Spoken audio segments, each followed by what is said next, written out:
צלול לחיים וריח אורני נישא ברוח ארבעים. Muito bem, meus amigos, meus irmãos, bem-vindos a mais uma aula do nosso curso A Vida e a Obra de Jesus Cristo. E nesta aula, meus queridos, nós vamos continuar dando sequência ao nascimento de Jesus Cristo. Nós vamos fazer uma análise textual, uma análise teológica do texto que fala sobre os acontecimentos relacionados ao nascimento de Jesus e a fuga da família de Jesus para o Egito.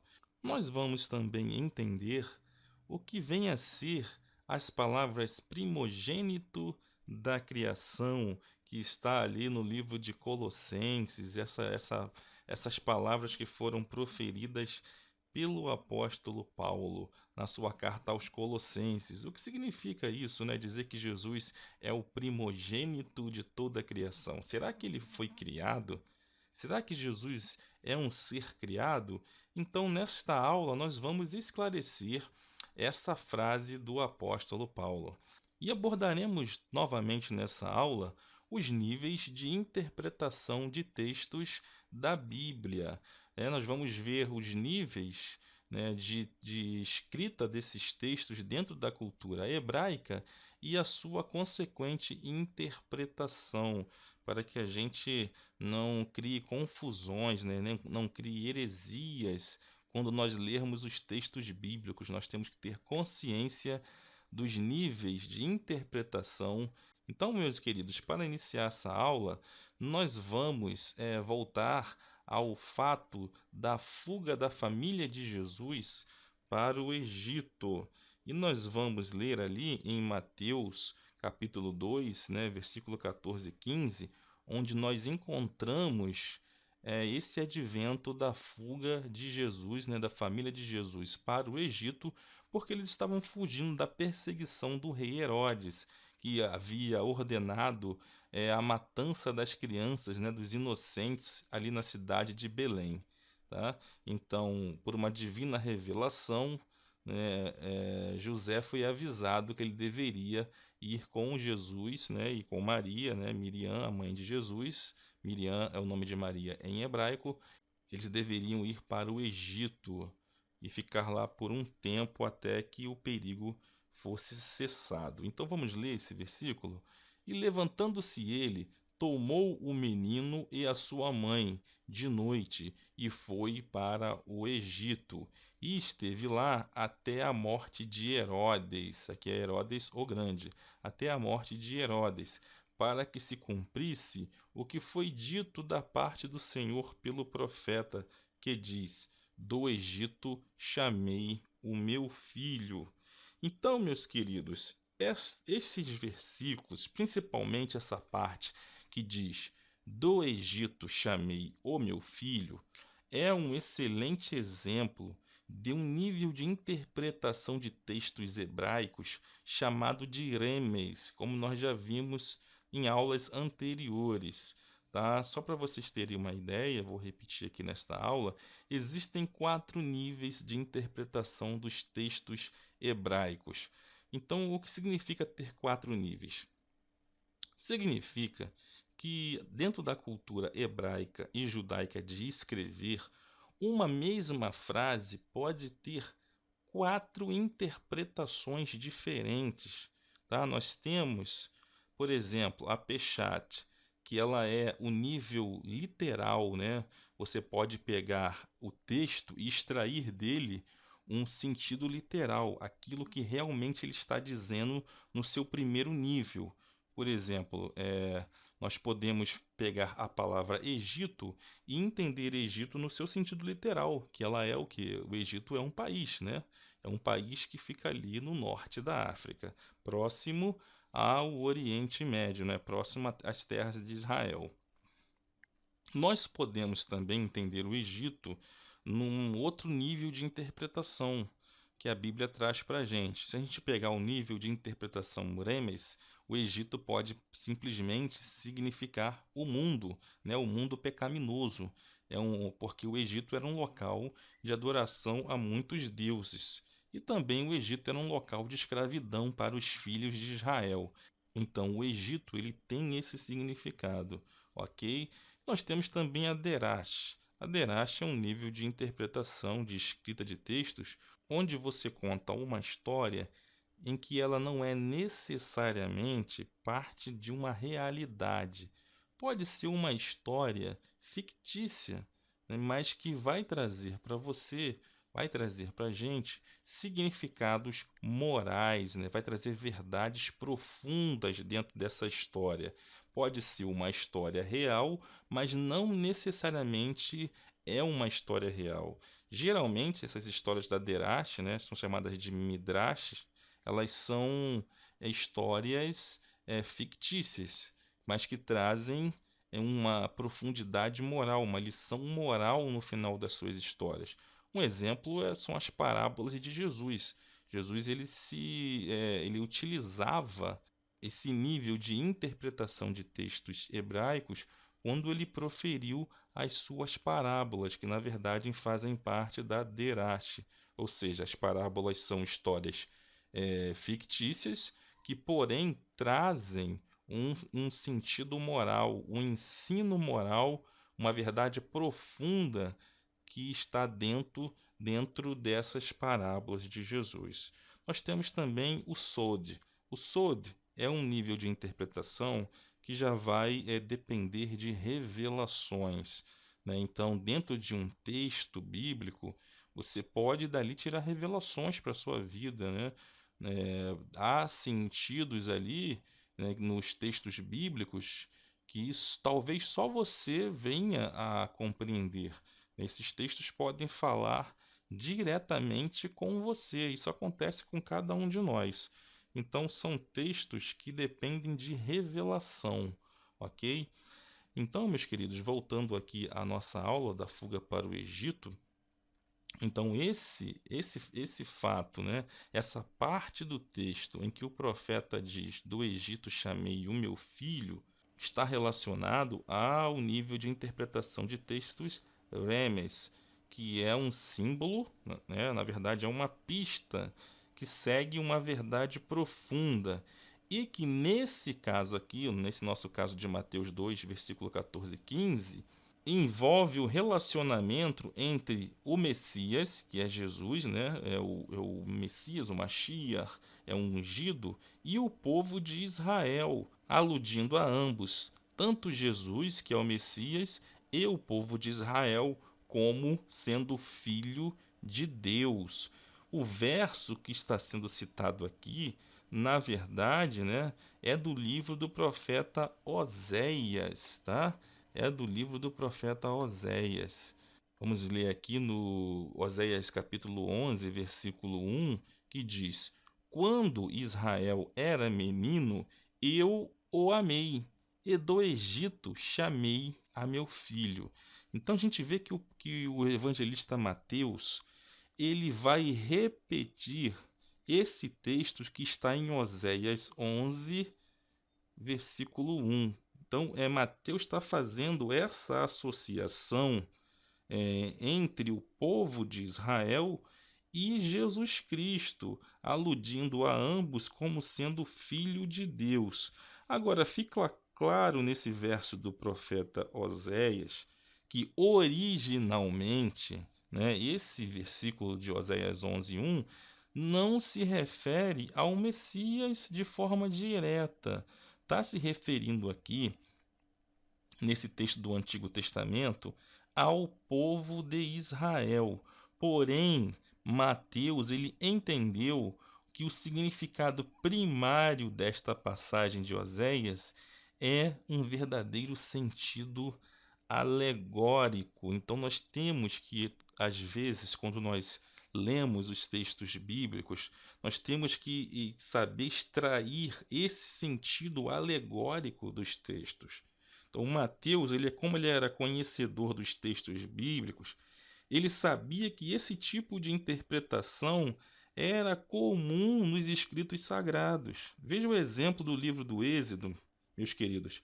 Quando Moisés é enviado a Faraó e lhe é ordenado a dizer: Então dirás a Faraó: Assim diz o Senhor: Israel é meu filho, meu primogênito.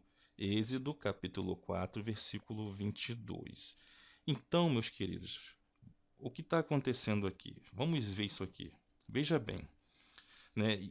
Moisés, quando ele recebe a sua missão de libertar o povo de Israel, Deus manda que ele vá até a Faraó e diga essas palavras, que Israel é filho dele.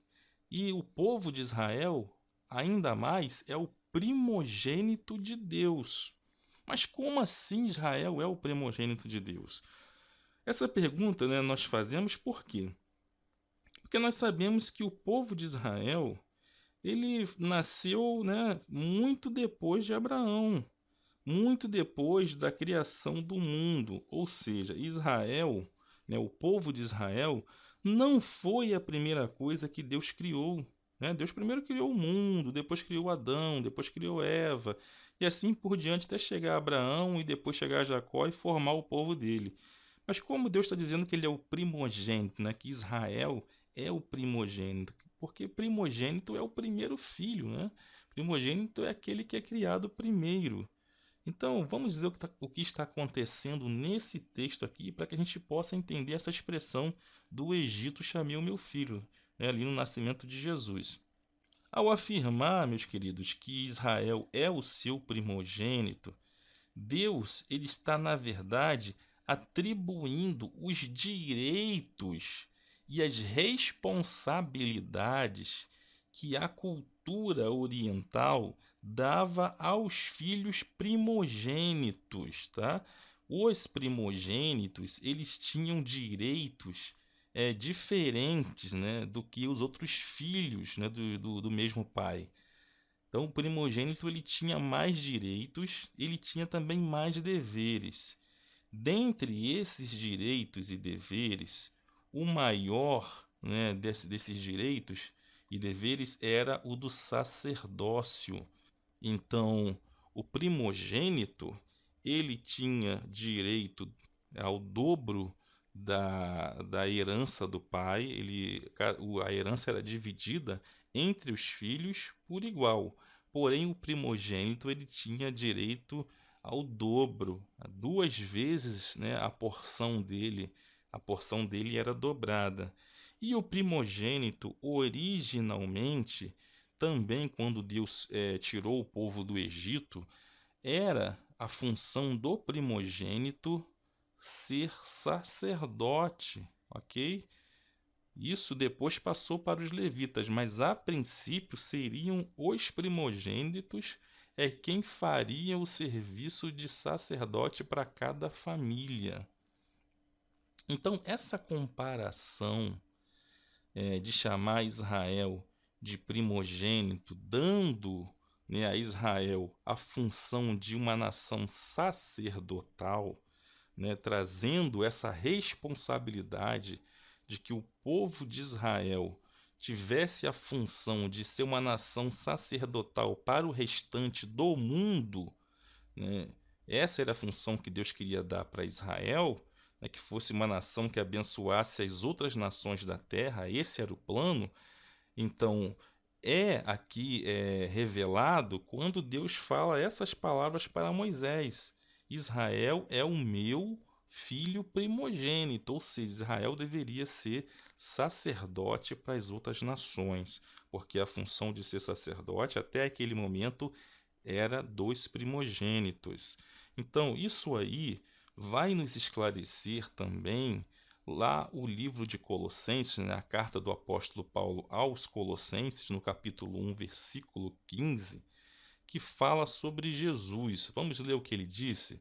Ele diz assim: o qual é a imagem do Deus invisível, o primogênito de toda a criação. Então aqui Paulo está dizendo que Jesus é a imagem do Deus invisível. né? O próprio Jesus disse isso: quem vê a mim, vê o Pai. Então ele é a imagem do Deus invisível. E ele é o primogênito de toda a criação. Então há muitas pessoas que confundem, tá, essa passagem que diz que Jesus é o primogênito da criação, falando que Jesus teria sido então criado. Então eles dizem que, né, alguns, né, que interpretam esses textos erroneamente e podem até acabar criando uma heresia, porque Jesus nunca foi criado, ele sempre existiu, ele é eterno, né? Isso aqui quer dizer o quê? Quer dizer que Jesus foi criado? Não, pelo contrário. Aqui está dizendo que ele também tem o mesmo direito, tá? E os mesmos deveres dos primogênitos.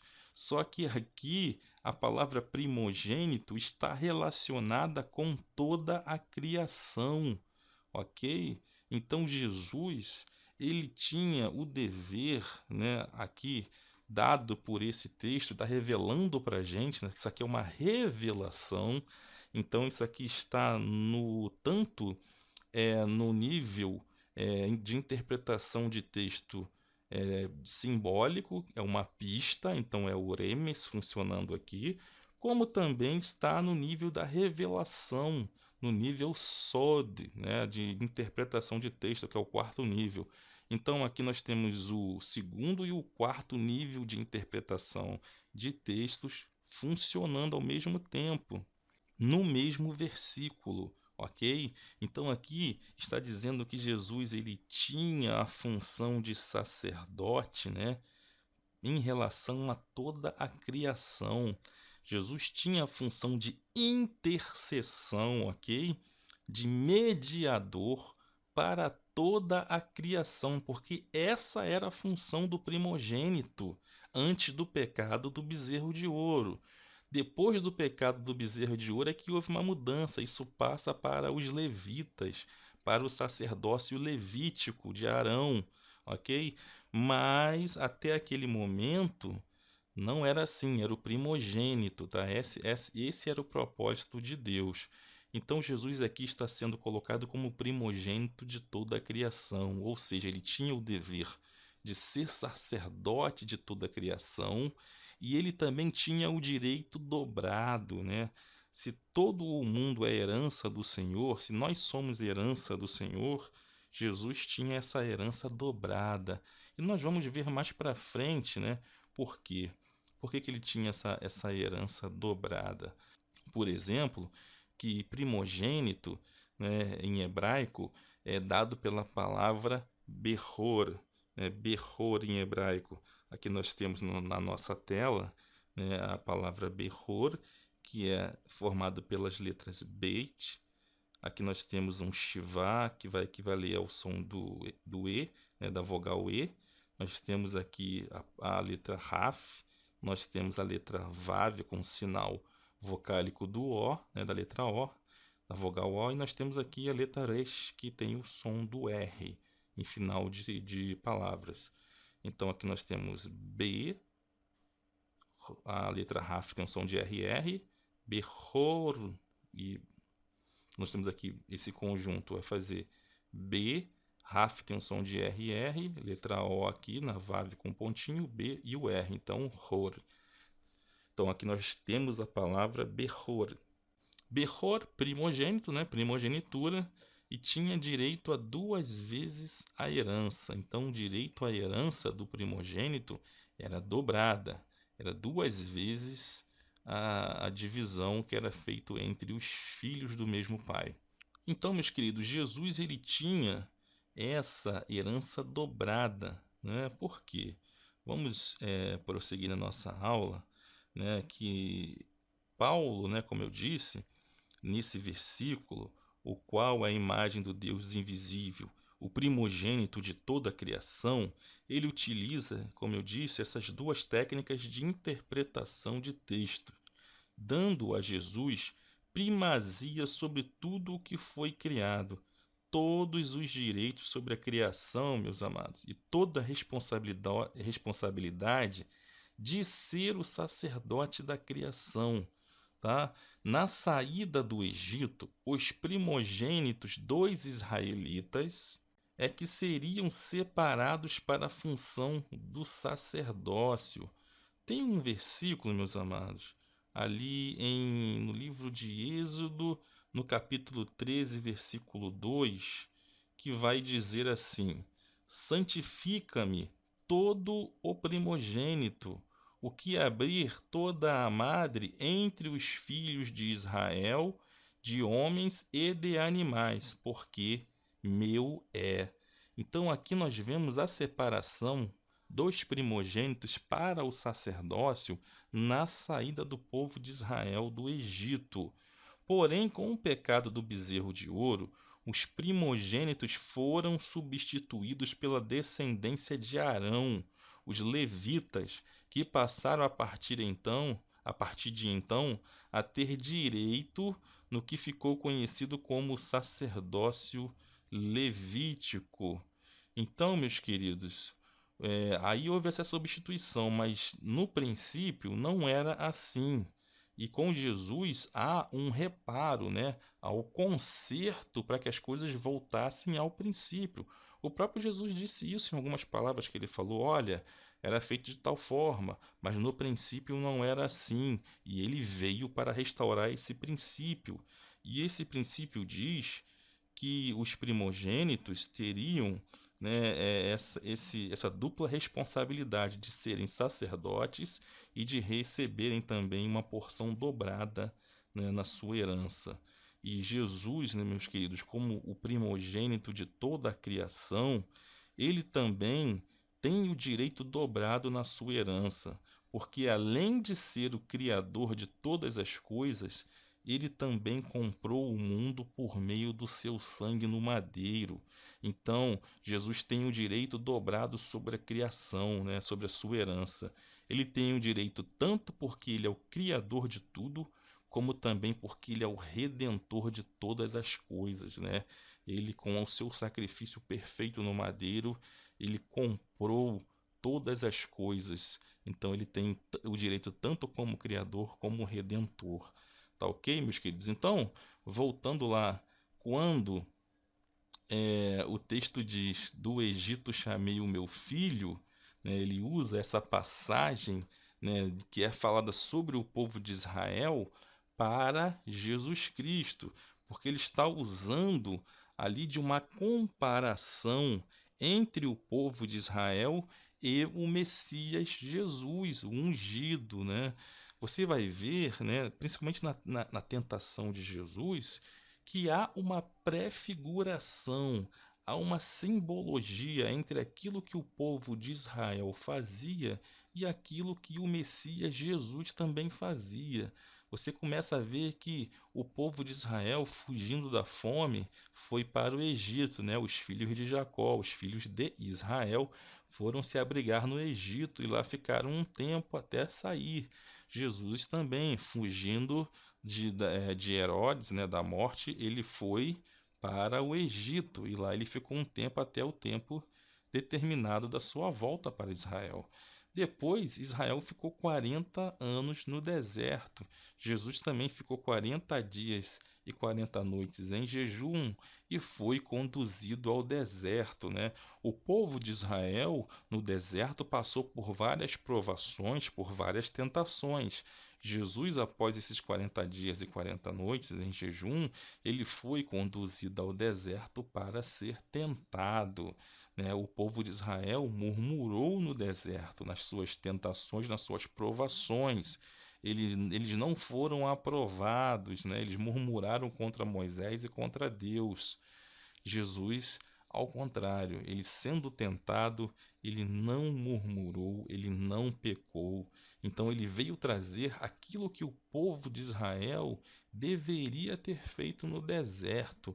E quando nós estudarmos na próxima aula a tentação de Jesus, né, quando nós estudarmos a análise textual e teológica da tentação de Jesus, nós vamos ver, né, essa dinâmica se aplicando perfeitamente. É nessa simbologia, né, no remes, entre o povo de Israel que era um menino, era um filho, era o primogênito de Deus, e o Messias, que também representa o povo de Israel. Jesus também era filho de Deus, né? Era o primogênito de Deus. E você pode ver, por exemplo, numa Olimpíada, né? Você vê que um só atleta, né, ele representa toda uma nação. Então, se um atleta ele ganha, um atleta do Brasil, se ele ganha uma prova numa Olimpíada, nesses Jogos Olímpicos, o Brasil foi quem ganhou. Não é? Então há essa simbologia. Então, meus queridos, as simbologias, né, as interpretações, os níveis de interpretações estão presentes nos textos do Novo Testamento e do Antigo Testamento também. Então, para que a gente não faça confusão, para que a gente não crie heresias, nós temos que ter consciência de que quando lermos os textos, há níveis de interpretação. Então, nós não podemos simplesmente pegar o sentido literal do texto e fazer um entendimento dele. Não, nós temos que ver se há níveis de interpretações mais profundas, se há um nível simbólico, se aquilo ali é uma pista, se há uma história para que eu tire uma verdade profunda ou se está falando de uma revelação naquele texto. Ok? E aí nós temos que comparar com outros textos. Olha, os textos do Antigo Testamento e do Novo Testamento, eles se completam, né? Eles se encaixam. Então, nós temos que utilizar isso sim, tá ok? Vamos utilizar para que a gente possa fazer as interpretações corretas, ok? Então, era isso que eu queria deixar para vocês, tá? Sobre os primogênitos, a fuga para o Egito, a função sacerdotal, as pistas, né, que há, né, nos textos bíblicos, os níveis de interpretação estão presentes. Nós temos que ter essa consciência, ok? Fica na paz do Senhor, até a próxima aula.